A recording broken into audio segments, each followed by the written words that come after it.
Security forces in Myanmar have again used water cannon to disperse crowds after people defied a ban and demonstrated for a fourth day against a military coup.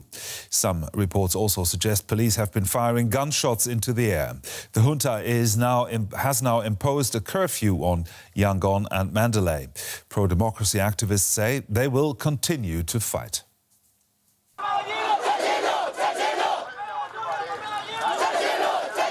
A ban on gatherings hasn't deterred them. Here in the capital Naypyidaw, police fired water cannon at protesters rallying for their freedom. They're demanding a return to democracy and the release of elected leader Aung San Suu Kyi. From Naypyidaw to Mandalay to Yangon. A week of military rule in Myanmar has triggered a groundswell of demonstrations right across the nation. Everywhere the same demand. I want Aung San Suu Kyi and President Win Myint to be released quickly. We want all the people from the winning party, the NLD, to be released. That's what we all want.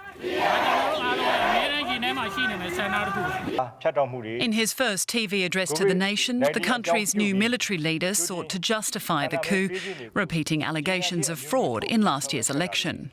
We're investigating the responsible authorities regarding voter fraud. He promised fresh elections but gave no timeline for when they might be held. The comments have done nothing to quell the anger and defiance of these protesters who say it's too little, too late. They want the army out and say compromise is no longer an option. Well, from Yangon, I am now joined by Aung Min Tan. She's a journalist from Myanmar with her team of colleagues from the Reuters news agency. She won the 2019 Pulitzer Prize for international reporting. So what is the situation like in Yangon right now? Hi, just to be clear, I'm no longer with Reuters. I'm sort of just freelancing.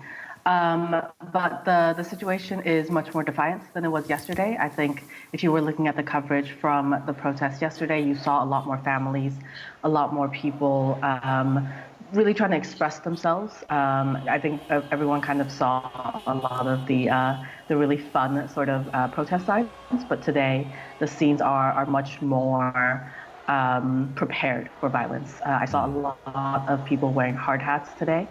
From the sort of things that you see at construction sites, as well as a lot more people wearing sneakers, which I think if you're not from here, you might not quite understand that.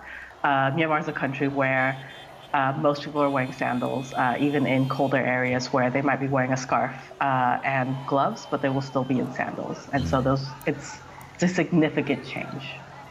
Well, support seems to be growing. There are reports of some firefighters, even a policeman joining the protests. Yes, there were marches of firefighters who've been joining. So the civil disobedience movement is definitely growing. It started out with largely teachers and medical workers, but the Myanmar state and the amount of people who are civil servants in Myanmar constitutes a very large amount of the population. And the protesters know this, and because of this, a lot of the chants that we've been seeing the last few days have been really focused at the police to say, you're the people's police, join us. You have covered the developments in Myanmar for years. Do you feel encouraged when you see so many people out there on the streets to fight for that taste of democracy that they have been able to enjoy for a couple of years now? Yes, I think it's really encouraging to see that people are now taking to the streets and doing so in such a focused and specific way with specific demands. And I think during the intro earlier as well, it's not just that people are asking for the freedom of Aung San Suu Kyi and other political prisoners and the respecting of the election results, but they're also very vocally and publicly demanding for the constitution that the army wrote in 2008 to be to create a new constitution, essentially. And a lot of protests for that had really died down after the assassination of the NLD leader 3 years ago, because he was one of the main people pushing for it. In the report, we saw one of the generals promising elections soon. Can he be trusted?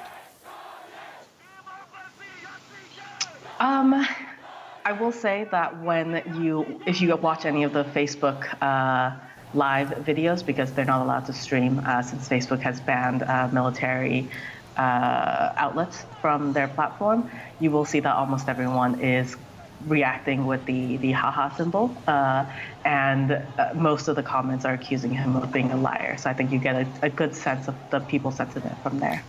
It doesn't sound like this situation can be solved with peaceful negotiations. Well, I'm not sure about that. I do know that the leaders on the ground, in terms of the civil disobedience movement, their goals are largely to cripple or to completely stop the Myanmar state from being able to function. And if people are able to band together and essentially rob the new regime of any legitimacy as well as any cooperation in terms of, enacting their rule, then I think it is something that can be possible without violence. Amin Tan, Pulitzer Prize-winning journalist in Yangon, Myanmar. Many thanks for your time. Thank you for having me.